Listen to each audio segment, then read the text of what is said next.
Bonjour, je vais parler du 19e et dernier épisode de la saison 5 de Supergirl.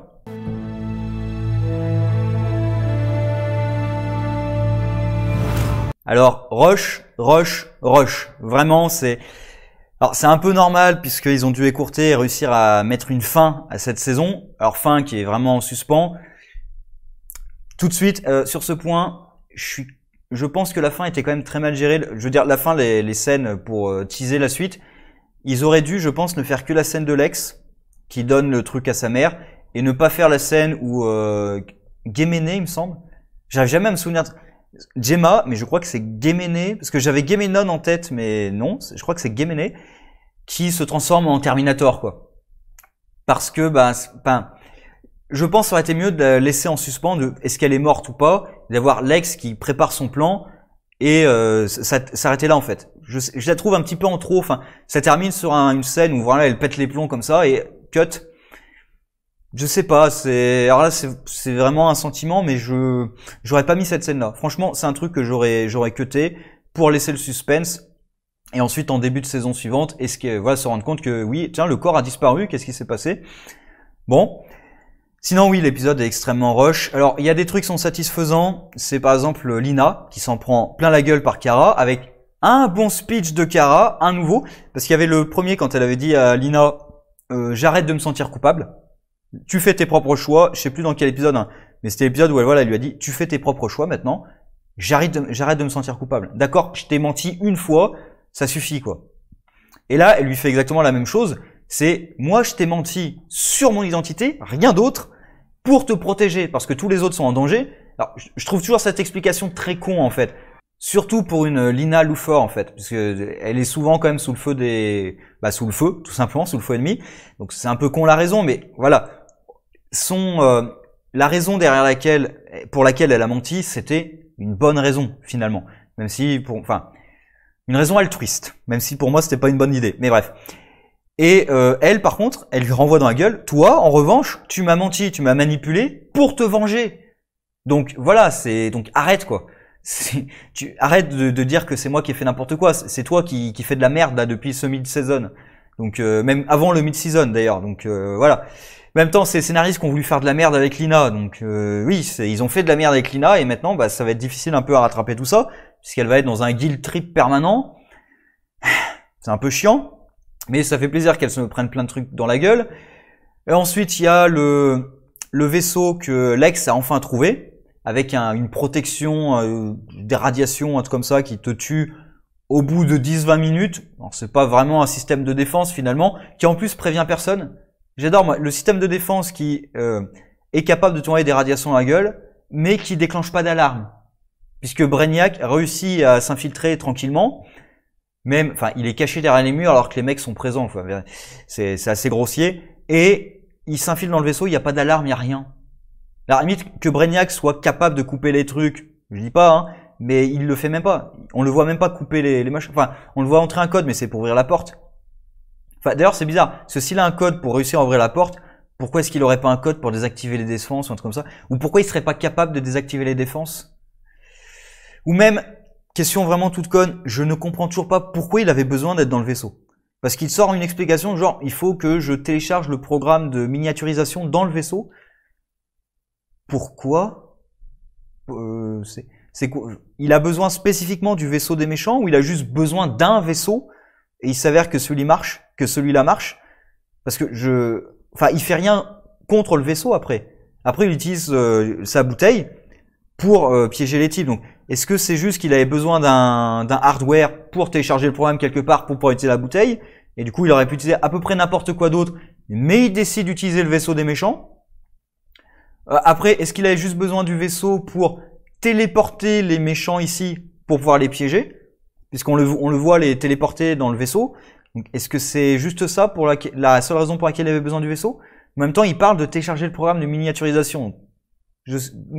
Là, j'ai un doute sur vraiment le truc. Il voulait trouver une explication sur Brainiac doit être là-bas, donc pour qu'il se sacrifie et qu'il meure en héros, sauf qu'il va pas mourir. Donc voilà, on a trouvé une explication un peu bidon, alors que ils auraient juste pu évoquer le fait que en fait, il faut que j'entre dans le vaisseau pour pouvoir téléporter tout le monde à bord et les piéger dans la bouteille. Point. Mais là, il y a un truc de il faut rester 10 minutes à télécharger le programme pour créer aussi du suspense, de la tension et tout, alors que t'as le combat du coup des dieux, enfin ils se prennent pour des dieux, mais alors ils se prennent aussi pour Avatar, hein, mais la maîtrise des éléments c'est pas trop leur truc, je trouve. Hein. Les combats qui sont assez pourris au final, hein. Et même ça me saoule encore une fois, mais Martian Manhunter est nul. Il est nul. Alors déjà un truc tout con, mais tu te fais passer pour Kara pour attirer l'attention, pour être j'ai perdu le nom, bait, mais j'ai perdu le nom en français, appât, ouais, pour être un appât, pour être une distraction.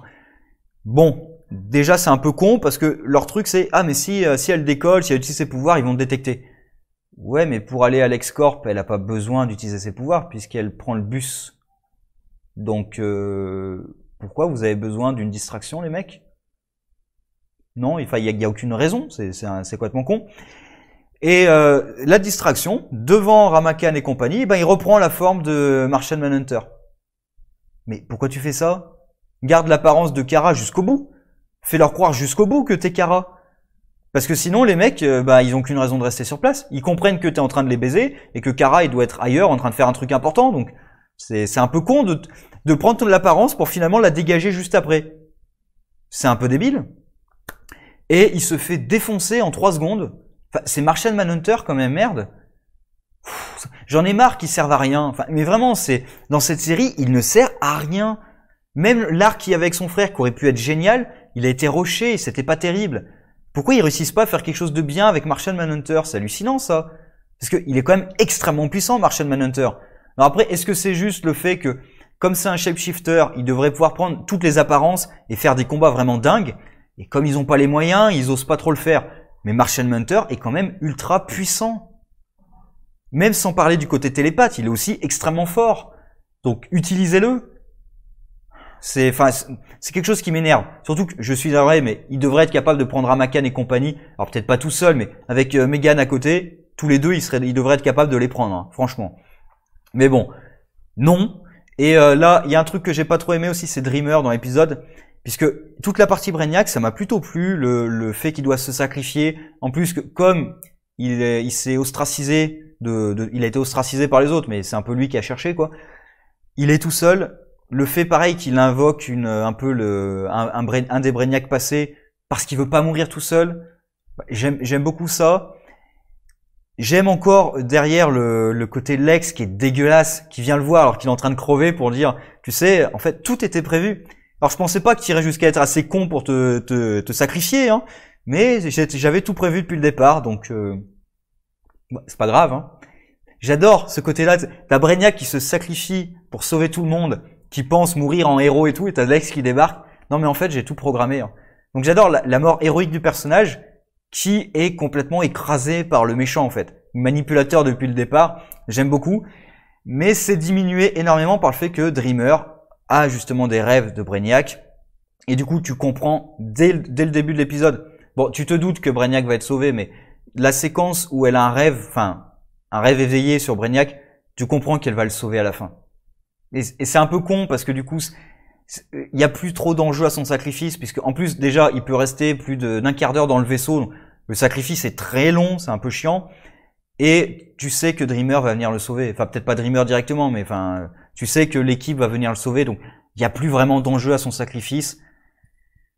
C'est un peu dommage parce que pour le coup c'était une très bonne partie de l'épisode ça. Qu'est-ce qu'il y a d'autre dans le côté rocher où il y a Andrea, où Jemma va voir Andrea, alors elle pourrait demander à Lex, parce que Lex lui dit voilà il suffit d'envoyer quelqu'un pour tuer Supergirl. Elle pourrait demander à Lex, qui en plus a encore ses montres téléporteurs. Donc pourquoi est-ce qu'il pourrait pas aller tuer Kara?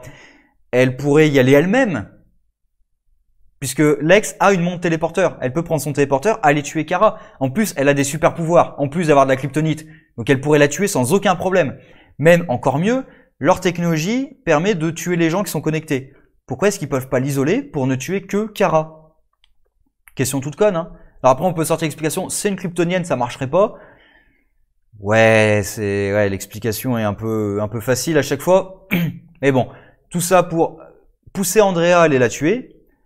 Même Andrea, à un moment, dit à Lina que je suis obligé parce que sinon ils vont tuer mon père. Mais Jemma n'a jamais directement menacé son père, en fait. Elle a menacé son entreprise en disant que son entreprise, si elle s'effondre, ça détruirait son père. mais elle a pas menacé directement son père au final. Enfin, moi, j'avais pas du tout compris que c'était une menace de mort. C'était une menace de je vais vous ruiner en fait, je vais détruire vos vies. Et ton père, il survivra pas, mais je vais pas le tuer directement en fait. Et il y a un argument tout con pour convaincre Andrea. Hein. Lina aurait dû y penser tout de suite. Non seulement tu vas tuer Supergirl, mais tu vas tuer au moins 2 milliards de personnes. Juste, tu lui dis clairement que ton truc là, ça va tuer tout le monde qui est connecté. Tous ceux qui sont connectés, ils vont mourir. Ça se trouve, son père est peut-être même connecté à la machine. Donc, parce qu'il y a une différence entre je vais tuer quelqu'un pour sauver mon père et je vais tuer 2 milliards de personnes pour sauver mon père. C'est pas tout à fait la même chose quand même. Hein. D'ailleurs, oui, les 2 milliards de personnes qui sont dans la machine, du coup, Kara essaie de les convaincre. Pourquoi est-ce que Kara dit tout simplement pas le programme a été corrompu. Vous vous souvenez des gens qui étaient dans le coma là à cause de ça? Bah le programme est manipulé par quelqu'un qui veut tous vous tuer. Est-ce que vous pourriez sortir ne serait-ce que 10 minutes? Parce que là elle fait un discours sur le fait qu'il faut accepter la réalité, machin et tout, le discours à saigner, mais juste tu peux leur dire la vérité, non? Qu'il y a des extraterrestres qui, enfin, alors peut-être pas commencer avec ça, mais tu leur dis que comme ceux qui ont déjà piraté, parce que c'est connu que ça a été piraté avant. Les mecs qui ont été dans le coma, c'était connu que ça a été piraté, cette technologie. Tu peux leur dire. Alors peut-être pas que les 2 milliards vont peut-être pas tous se déconnecter, mais t'as quand même une grande partie qui vont se dire, il y a Supergirl qui m'explique que je vais mourir dans quelques minutes, je vais peut-être me déconnecter, hein. On verra demain. J'essaierai de me reco demain, mais là non, hein. On va faire une petite pause quand même. Surtout que le programme, alors c'est très bizarre parce qu'on les voit tous dans l'espace, on est censé comprendre qu'ils ont chacun leur vision, qui sont chacun dans leur propre univers virtuel, puisqu'il y en a qui disent j'ai retrouvé mes parents, il y en a qui disent j'ai retrouvé mon mari, enfin, donc faudrait comprendre qu'ils sont chacun dans leur univers virtuel et en même temps dans cet espace aussi virtuel. Ils sont dans 2 trucs virtuels à la fois. Je sais pas, je trouve ça un peu bizarre, puisque ils les ont tous réunis pour que Kara leur parle. D'ailleurs pareil aussi, ils dupliquent Kara, il n'y a pas forcément besoin de dupliquer Kara, tu es dans un univers virtuel. Elle peut parler et tu peux amplifier le son, mais bref. Enfin, c'est très rushé quoi. Globalement, les méchants, enfin les dieux sont assez pathétiques. En plus, on t'introduit 2 nouveaux dieux, ils sont pathétiques. Alors ils réussissent à battre Martian Manhunter, mais parce que Martian Manhunter est traité comme de la merde depuis longtemps, alors que c'est quand même un des héros pas les plus puissants. Faut pas, je dirais pas que c'est le plus puissant, faut pas déconner, mais quand même c'est un télépathe extrêmement fort. Il a une super force, il peut se dématérialiser, il peut changer d'apparence. Enfin, il est quand même assez puissant comme personnage. Et ils en font n'importe quoi. Enfin, c'est... Après, la plus grosse faiblesse, c'est le feu. Ce qui d'ailleurs, du coup, est encore plus con de la part de Martian Manhunter de se révéler. Puisque du moment où tu sais que c'est un martien, tu sais comment le battre très facilement. Le feu. Il y a quoi aussi? Ah oui, il y a le costume d'Alex qui est pas un costume, hein. C'est juste du maquillage et une autre coupe de cheveux vite fait. C'est évident que c'est toujours Alex. Enfin, c'est quoi ce costume qui te cache pas du tout l'identité? Alors d'accord, Kara elle a un costume, c'est je mets mes lunettes, j'enlève mes lunettes, ou j'attache mes cheveux, j'attache pas mes cheveux. Mais là, pourquoi vous avez tous des costumes aussi pourris, quoi? C'est pas possible. Vous pouvez pas avoir des costumes qui vous cachent un petit peu? Juste, au moins comme Dreamer, avoir juste un loup, quoi, qui te cache un minimum. Voilà. Donc c'était très rushé. Après, je pense que je vais regarder la suite parce que Lex, tout simplement, Lex Luthor, j'aime beaucoup cette version. Le côté manipulateur, j'adore, franchement. Là, face à Brainiac, la scène où il est face à Brainiac, j'aime beaucoup ce côté manipulateur de Brainiac s'est sacrifié pour sauver, enfin en croyant sauver tout le monde. Et l'autre, il débarque, il dit ton sacrifice, en fait, c'est de la merde. Parce que j'avais déjà tout prévu, donc ton sacrifice sert à rien au final. Certes, tu les as sauvés aujourd'hui, mais je vais récupérer le pouvoir de ces 3-là, et bah, ils vont mourir demain. J'adore ce truc-là de piétiner les espoirs de Brainiac devant lui, quoi. Alors pour Brainiac, c'est horrible, hein, mais pour le vilain, c'est génial. Donc, on verra comment Lina sera maltraitée dans la saison suivante. Est-ce qu'ils vont dire on oublie ça et puis maintenant elle est à nouveau gentille, point? Ou est-ce qu'ils vont faire un guilt trip de Lina pendant tout le truc? Qu'est-ce qu'ils vont faire avec je crois que c'est Gemini. Qu'est-ce qu'ils vont faire avec elle? Puisque alors il y aura un nouveau méchant, je pense, puisqu'elle obéit à quelqu'un d'autre. Est-ce que les plans c'était de vaincre vraiment le grand boss de Leviathan dans cette saison et finalement ils n'ont pas pu le faire, ou est-ce que vraiment il était censé être conservé dans la saison suivante? On verra, mais Gemene, je crois que c'est Gemene, j'ai un doute. Est-ce qu'ils vont la battre dans les premiers épisodes de la série? Je pense que ça risque d'être un truc comme ça, parce qu'en plus elle est vraiment en apparence pure robotique. Donc je pense qu'ils vont la battre dans les premiers épisodes.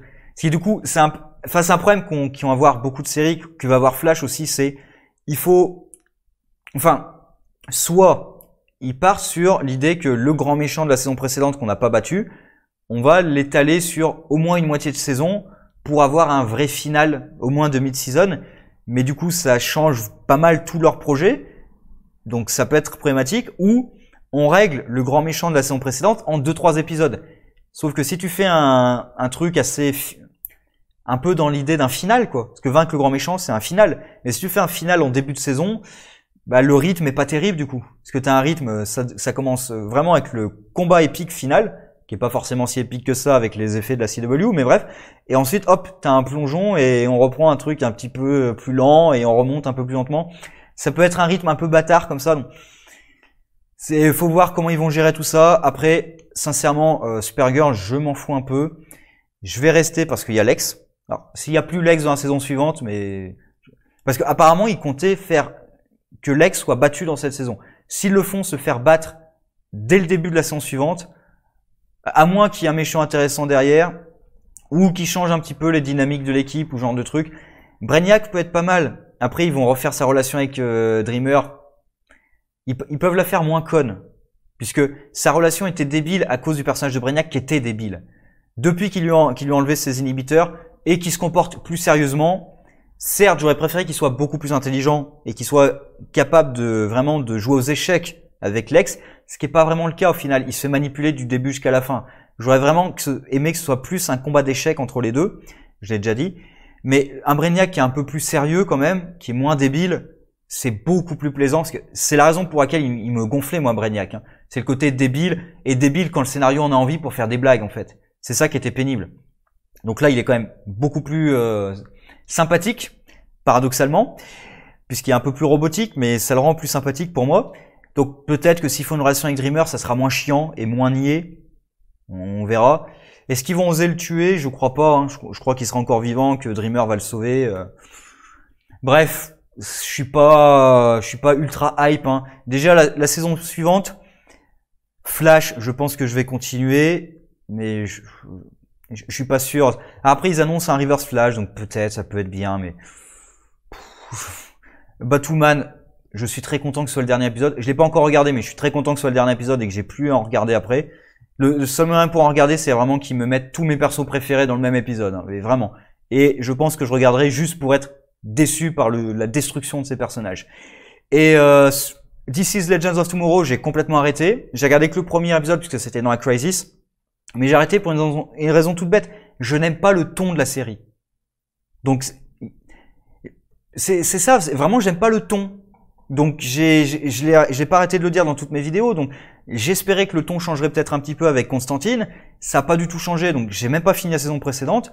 J'ai aucune raison de regarder cette saison. J'aime pas le ton de la série. Donc, je vais pas m'acharner à regarder une série dont, voilà, c'est comme de dire, tiens, j'aime pas le SF. Bah, je vais me forcer à regarder une série de SF. C'est con, quoi. Si t'aimes pas un genre ou t'aimes pas la tonalité d'un truc, c'est pas peine de se forcer. Et qu'est-ce qu'il y a? Bah, Supergirl, je pense que je vais continuer pour Lex.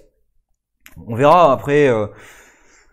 Parfois, il y a des séries qui sont pourries pendant une saison ou deux, ou pendant des morceaux de saison et qui réussissent à se reprendre. Enfin, je dis pas que Supergirl était pourrie, mais il y a tous les problèmes d'écriture de la CW. Là, cet épisode est extrêmement rushé aussi. De toute façon, la CW, l'un des problèmes principaux, c'est même pas les effets. Parce qu'il y a plein d'effets moches et des combats un peu pourris parfois. Parce que, bah oui, ils ont pas le budget pour faire des combats épiques. Ça me dérange pas trop, je peux l'accepter. Mais c'est souvent l'écriture qui me dérange. Ce qui est quand même con, parce que c'est pas un truc sur lequel t'as besoin de beaucoup d'argent.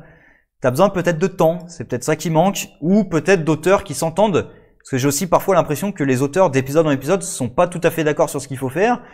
Et alors je sais plus sur quelle série en particulier, mais il y a vraiment une série, je m'étais dit, mais les auteurs ils savent pas quoi faire. Donc voilà, j'ai beaucoup parlé. Continuez à prendre soin de vous, et sur ce, au revoir.